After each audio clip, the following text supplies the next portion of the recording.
2007 সালের 11 জানুয়ারি বাংলাদেশের ইতিহাসের অন্যতম এক কালো দিন। এদিন জরুরি অবস্থা জারির মাধ্যমে ফখরুদ্দীন আহমেদের নেতৃত্বে সেনা সমর্থিত তত্ত্বাবধায়ক সরকার গঠিত হয়, যে সরকার 2008 সালের ডিসেম্বরের নির্বাচন পর্যন্ত ক্ষমতায় ছিল। 111 নামক ওই সময়ে দুর্নীতিবিরোধী অভিযানের নামে নির্বিচারে দেশের রাজনৈতিক নেতাকর্মীদের গ্রেফতার করা হয়। ওই সরকারের প্রভাবশালী ব্যক্তিত্বদের অন্যতম ছিলেন সাবেক সেনা কর্মকর্তা লেফটেন্যান্ট জেনারেল মাসুদ উদ্দিন চৌধুরী। 111-এর ওই সময়ের পর এই সেনা কর্মকর্তা অনেকটাই আলোচনার বাইরে চলে যান, তবে অবশেষে তাকে গ্রেফতার করেছে পুলিশ।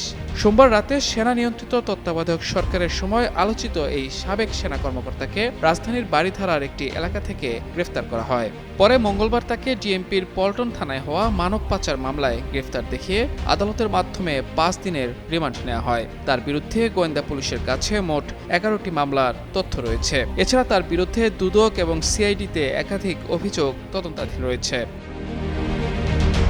2007 সালে সেনাবাহিনীর 9ম ডিভিশনের জিওসির দায়িত্বে থাকা মেজর জেনারেল মাসুদ 1-11 পদ পরিবর্তনের পর পদোন্নতি পেয়ে লেফটেন্যান্ট জেনারেল হন। সে সময় আলোচিত গুরুতর অপরাধ দমন সংক্রান্ত জাতীয় সমন্বয় কমিটির সমন্বয়ক ছিলেন তিনি।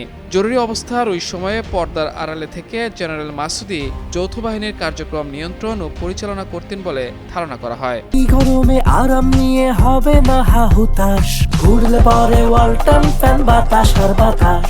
সেনা কর্মকর্তাদের নেতৃত্বাধীন ওই বাহিনী শীর্ষ রাজনৈতিক ও ব্যবসায়ীদের আটক করে জিজ্ঞাসাবাদ করত এবং পরে তাদের বিরুদ্ধে দুর্নীতির অভিযোগে মামলা দেয়া হতো। 1-11 পরবর্তী সময়ে সবচেয়ে আলোচিত বিষয় ছিল তথাকথিত -2 ফর্মুলা, যার মাধ্যমে আওয়ামী লীগ ও বিএনপির শীর্ষ নেতৃত্বকে রাজনীতি থেকে সরানোর চেষ্টা হয়েছিল বলে অভিযোগ রয়েছে। ওই সময় সাবেক প্রধানমন্ত্রী বেগম খালেদা জিয়া, শেখ হাসিনা এবং বিএনপি নেতা ও বর্তমান প্রধানমন্ত্রী তারেক রহমানকে গ্রেফতার করা হয়। বিশেষ করে গোয়েন্দা হেফাজতে নিয়ে তারেক রহমানের উপর অমানবিক নির্যাতনের অভিযোগ আজও রাজনৈতিক বিতর্কের কেন্দ্রে রয়েছে, যেখানে মাসুদ উদ্দিন চৌধুরীর মুখ্য ভূমিকা নিয়েও প্রশ্ন উঠেছে।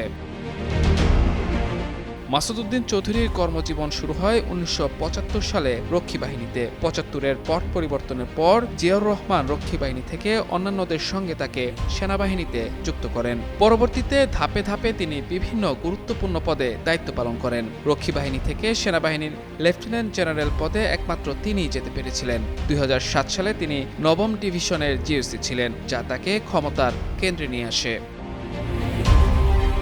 সেনাজীবন শেষে 2018 সালে তিনি সাবেক রাষ্ট্রপতি হোসেন মোহাম্মদ এরশাদের নেতৃত্বাধীন জাতীয় পার্টিতে যোগ দেন এবং একাদশ জাতীয় সংসদ নির্বাচনে ফেনী 3 আসন থেকে সংসদ সদস্য নির্বাচিত হন।